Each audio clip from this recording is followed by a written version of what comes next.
As parents, we nurture our kids and try to keep them out of harm's way. But is it possible by protecting our kids too much, we're actually hurting them? Should we let our kids mess up and find their way out of things? Well, here to talk about her new controversial book, The Gift of Failure, is New York Times bestselling author Jessica Lahey. Jessica, your book is already causing a lot of conversation between all of us. Tell us about your background. How did you come to write The Gift of Failure? Well, I've been a teacher for a really long time, for 17 years, and I just noticed that my students were becoming more and more afraid. They were becoming really tentative. They wanted to be perfect all the time, and then their parents would, rescue them by bringing their homework to school when they left it on the dining room table, and that was sort of contributing to they were afraid to fail. And then I realized I was doing it with my own kids too. Oh. I know, it was horrible. I had to give myself a little smack on the face. And, so what made you write the book? That realization that the thing I was mad at my students' parents for overparenting, for not allowing them to feel the consequences of their mistakes, I was doing the same thing. And so I really just wrote the book I needed. I needed to know how to back off, how to start backing off and letting them sort of feel those consequences a little bit and learn from them.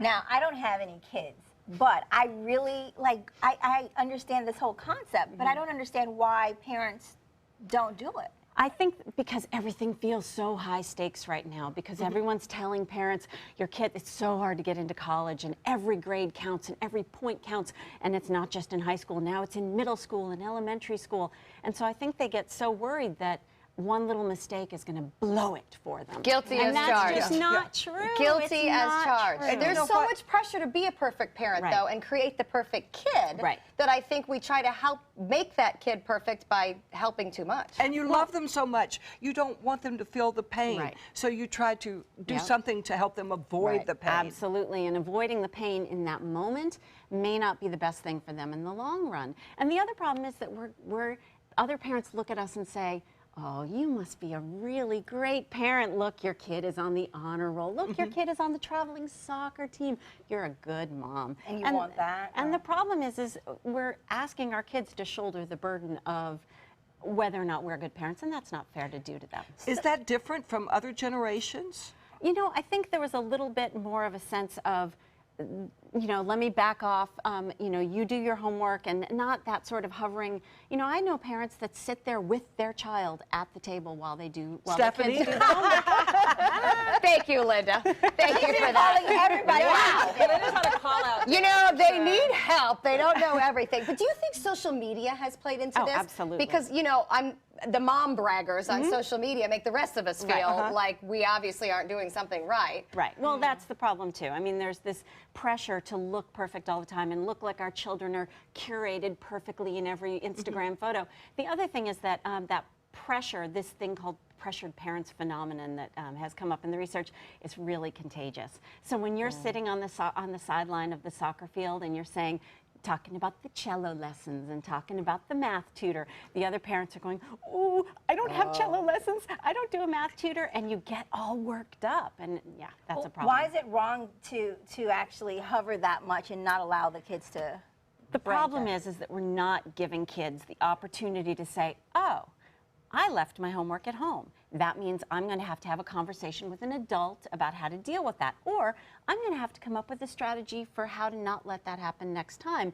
But what ends up happening is parents show up at school right when, for example, me as a middle school teacher or high school teacher, I'm having a conversation with the kids saying, so what's your strategy for next time? And the parent runs in and says, here you go. And the kid says, well, I don't need a strategy for next time. That's my strategy, call mom. Exactly. What's been the reaction to the book? The reaction has been fantastic. I think a lot of parents feel like something's a little off, especially now. A lot of schools have what's called a parent portal where you can check in all day long as many times as you want and see if your kid has shown up for class on time or if they've done their homework. The problem with that is that controlling kids to that level actually makes them less interested and invested in learning. checking up on our kids, controlling our kids, doing everything for them makes them less interested in the long run in learning. So we're putting a lot of effort in this. It's not paying off. We're actually, it's going to backfire. And what happens is the more you reward your kids for grades, the more you control them, watch over them, and say, sweetie, have you finished that homework? Have you finished that homework? It makes the kid push back and resent and say, well, now I'm really not interested. Gave my 6-year-old grandson $1 for getting all of his spelling words right. Is that wrong? That's a reward. I'm going to go, my mother is with me on this wonderful trip to Florida, and I'm going to go the grandparent line and say, grandparents don't count. Wait, so I get called out and she doesn't count. It's your responsibility to teach them everything. Why do you think I feel the pressure?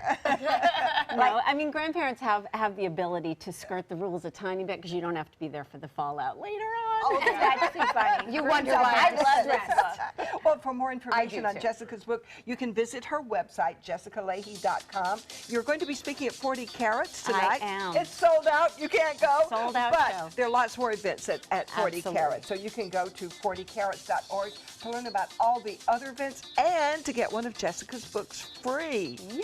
Very good. Okay, Very I'm going to exciting. read up on this because I find I'm doing a lot of these things you said wrong with my grandkids. There's a lot in there about There's a lot. Oh, good, good. Thank you so much, thank Jessica. you. And when we come back, we're going to talk about our anniversary show and what went on behind the scenes.